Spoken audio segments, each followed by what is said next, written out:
What's up everybody, welcome back to my YouTube channel. My name is Javi, and in this video I want to dive into what form of brokerage accounts are out there so that you can make an informed decision on what brokerage account you should invest in based on the investment style that you are trying to achieve. With that said, I'm going to be talking about these accounts in a broad manner so that this video is not 25 minutes long. Instead, it's just a few minutes long, and if you guys want me to dive into any particular form of account in more depth, then make sure to leave that in the comments and I'll make sure to do that. With that said, if you guys gain any value out of this video, please make sure to like and subscribe. That would help me out a ton. And if you want me to make any other videos outside of this, make sure to leave that in the comment. Okay, so diving right in, the first kind of account is your standard brokerage account.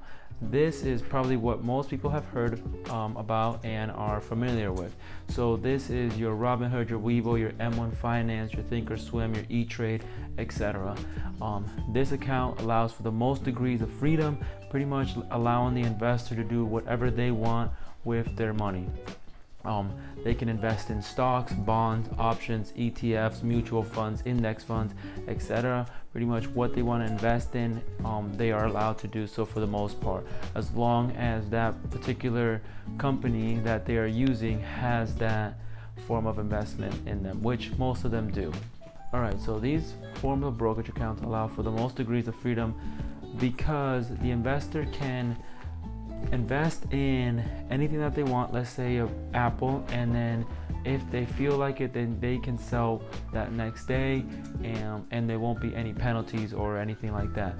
However, that comes with a caveat because your contribution is post-tax, because obviously you earn money and you pay taxes on that, and when you withdraw you are also paying taxes on it. So you're putting in and you're paying taxes, and you're coming out and you're paying taxes. However, you can invest at any time and you can also withdraw at any time, while other form of accounts will not let you do that without getting a penalty. So this form of account is really nice for those people who don't really know if investing in the stock market is what they want to do, or just starting to learn and they want to get their feet wet a little bit. Standard brokerage accounts are also really nice in the sense that if an investor wants to, they can put some money in there and continue to grow their money until they have a big sum of money that they may want to invest into something else. So it's more of a savings account that is not losing value due to inflation.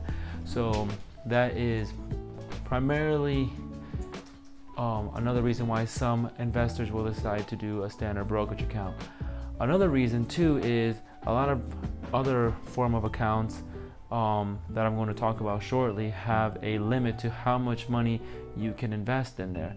So if you already passed that limit, then you have nowhere else to invest your money if you want to continue to invest in the stock market.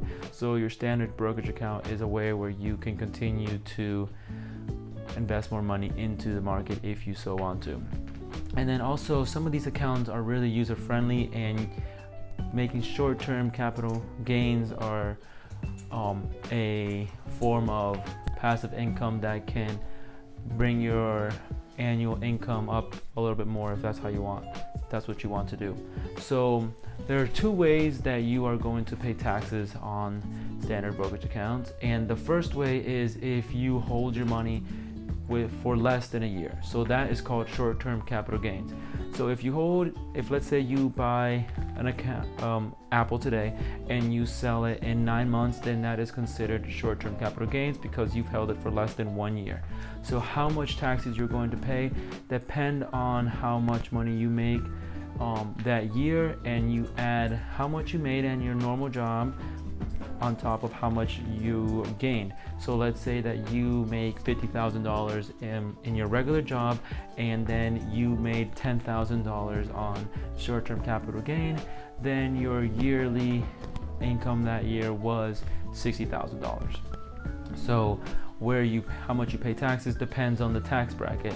So for that example, you'd be paying roughly 22%, and obviously if you were to make $50,000 and then your short-term capital gain bumps you up above $85,000, then you would be paying in the 24% bracket. So if you want to know kind of where you would fit based off of how much you make that year, then I'll put a table right here and you can take a look at it and pause it and see where you would be if you made X amount of dollars that particular year for your circumstance. So the second form of way that you will be paying taxes is if you held your stocks for more than 1 year. So if you did, then you would fall under long-term investments. So there is a Tax Cut and Jobs Act that was created a few years ago, and this is pretty much an incentive for investors to hold their stocks for more than 1 year because they get a tax cut rather than paying taxes based on where they fall in the tax bracket. So how much money you pay in taxes depends also on how much you are withdrawing, how much gains they are. So if you are anywhere between $0 and $40,000, then you will be paying 0%. If you are in the $40,000 to $440,000, then you would be in the 15%, and anything more, then I believe you will be in the 20%. I'll leave a table also above, and that will show you where that would fit. So you pretty much just however much you made that year, and if whatever you withdraw, then that total is going to be how much you pay in taxes. But you still at the end of the day get a tax cut rather than if you were to just buy and sell in less than 1 year, because that same percentage that you gain in one case you would be paying roughly 22%, while in the other case you may be paying 15%. So those, once you start making a lot more money, then they actually help a lot more. So now the second form of brokerage account is a retirement account. So these form of accounts are pretty much the same as your standard brokerage account. They allow the investor to invest in pretty much the same options as your standard brokerage account, but the main difference is how you are taxed on your investments, whether that be pre-tax or pre-contribution or post-contribution, like withdrawals people are going to invest in. Your first one being your traditional IRA, the second one being your Roth IRA, and then the third one being your 401k. So jumping into the first one, you have your traditional IRA, and an IRA is just an independent retirement account. So this traditional IRA allows an investor to contribute money into a brokerage account, and they can get a tax deduction at the end of the year. So let's say that you make $60,000 and you put in $10,000 into a traditional IRA. Well, then at the end of the year, you are only taxed on $10,000. However, that example would not actually work in the real world, because in a traditional IRA, you are limited to only $6,000 contribution. So really, if you make $60,000, then you would only be able to contribute $6,000, leaving you with a annual yearly income of $54,000, but that you are taxed on only $54,000 instead of $60,000. Now, there are a few reasons why some people do and do not like a traditional IRA and decide to go with a Roth IRA. Okay, so the first reason why some people don't like using a traditional IRA is because you are taxed on your withdrawals. So let's say that you put in money every year, and you, at the end of your when you're 60, you have a contribution of $200,000, and that goes up to $1.2 million, and you start taking money out. Well, at that point, once you start withdrawing some money, you are taxed on how much you are withdrawing every year. So let's say that each year you are withdrawing $60,000. Well, you are taxed on those $60,000. So that's the first reason. Your second reason is because there is something called RMD, pretty much saying that at the end of age of 70, you have to start withdrawing some money. Now, I don't see personally why you would not want to start taking some of that retirement money out of that account, so you can actually enjoy it, but that is something to keep in mind. And then finally, The third reason is if you contribute money into it, then there is a penalty for taking that money out before the age of 59 and a half at 10%. So those are a few reasons why. However, there are some benefits. The main one being that there is no limit to how much you can earn for you to invest in a traditional IRA. So a Roth IRA is a different form of retirement account that was created in 1997, and this account allows for an investor to put money into this investment account and pay taxes up front, and then as the money grows, then you are not taxed on the gains when you are withdrawing at retirement.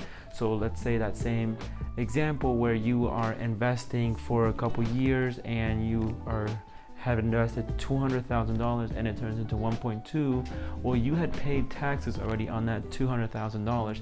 So when you are withdrawing at 1.2 million and you are withdrawing, let's say $60,000 a year, well, you are no longer paying taxes on those $60,000 a year. They are essentially tax-free, so you get to keep all $60,000 and enjoy all of that, which is a huge plus because at the end of your retirement, if you are making those more than when you were making when you were working, then it actually starts paying off a lot more because you're not paying taxes on all those gains that you made throughout, let's say, 40 years. So that is one main plus to a Roth IRA.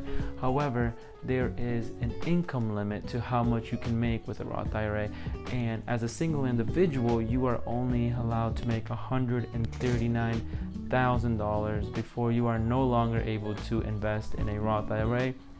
Now, I know for a lot of people that may not be a problem, but for those that make more than that, then there's a way around it. Now, going back a little bit, people who are married, that goes up to $206,000. So the way around that limit is actually called a backdoor Roth IRA. That is where an investor invests in a traditional IRA, and then from a traditional IRA they convert it over to a Roth IRA. So if you do find yourself in that situation, then you could call your brokerage account that you're using and see how you can do a backdoor Roth IRA. Now, on top of that, in a Roth IRA, there is also no required minimal distribution like there is in a traditional IRA. Now, with both of these accounts, your traditional and your Roth, there is a limit to how much you can contribute to in that year, and that is limited to $6,000. So you can't put more than $6,000 in 1 year, and that actually ends in April 15th. So you cannot put any more than that. And now, let's say you had a traditional and a Roth, you can't put more than $6,000 total. So you can do $3,000 in each, or however you want to split it, but that is a limit of $6,000. Now, another cool thing about a Roth IRA is there is no penalty to your contribution before the age of 59 and a half. However, there is a penalty for withdrawing any of the gains that you made on top of that. So let's say that a few years down the line you have been investing X amount of dollars, and then a medical bill comes up, then you can take out your money from how much you've contributed to pay off those bills, but you cannot take off any of the gains that you made. But let's say that you did, then you will only pay a penalty on the small amount of money that you withdraw, instead of where with a regular traditional IRA you would have been paying a penalty for the whole contribution. Now, with both of these accounts, if you are going to be investing in them, I do recommend an investment style that is more passive, that you are just going to be investing your money into a safe account that is just growing with the market, and you can just set it and forget it, instead of a more active account that maybe you would be using in a standard brokerage account. like myself, I'm more active on my standard brokerage account. I see that account pretty much every day, Monday through Friday, because that account particular is a growth account for me. So that's more of a aggressive account that I want to grow at a lot quicker rate than my retirement account. Because with a retirement account, you actually cannot take out money until the age of 59 and a half. So it's a more of a long-term play instead of a standard brokerage account that could just be a couple days worth of a play. And then the final form of retirement account is your 401k, and this is a employer contribution investment account that pretty much when you're working at a job, let's say that this is a form of account that a lot of employers will allow their employees to invest a certain amount of money, and they will match you a certain percentage up to a certain amount. So this incentivizes the employees to invest in their retirement account, and as they are contributing money, the same percentage is contributed from the employer, so that it helps you get this snowball effect and grow your account a lot more than maybe if you were just doing a traditional Roth IRA. So this form of investment account is really nice because you are allowed a lot higher contribution than with a Roth IRA and a traditional IRA. You are actually allowed to invest up to $19,000 of your own contribution up to the age of 50, and then you are allowed $26,000 after the age of 50. So with the 401k, you are contributing your money pre-taxes, and then later down the line when you start withdrawing your money, then you pay taxes on that, similar to a traditional IRA. However, with the traditional IRA, you are not getting that contribution that you would from your employer.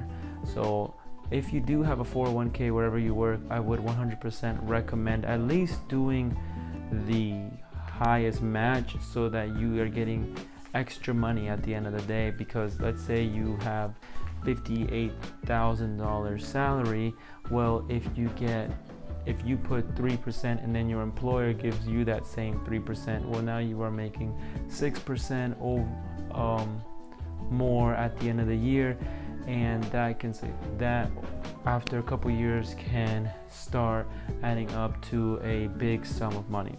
So that wraps up this video, and I hope you guys got something out of it, and if you did, please make sure to like and subscribe.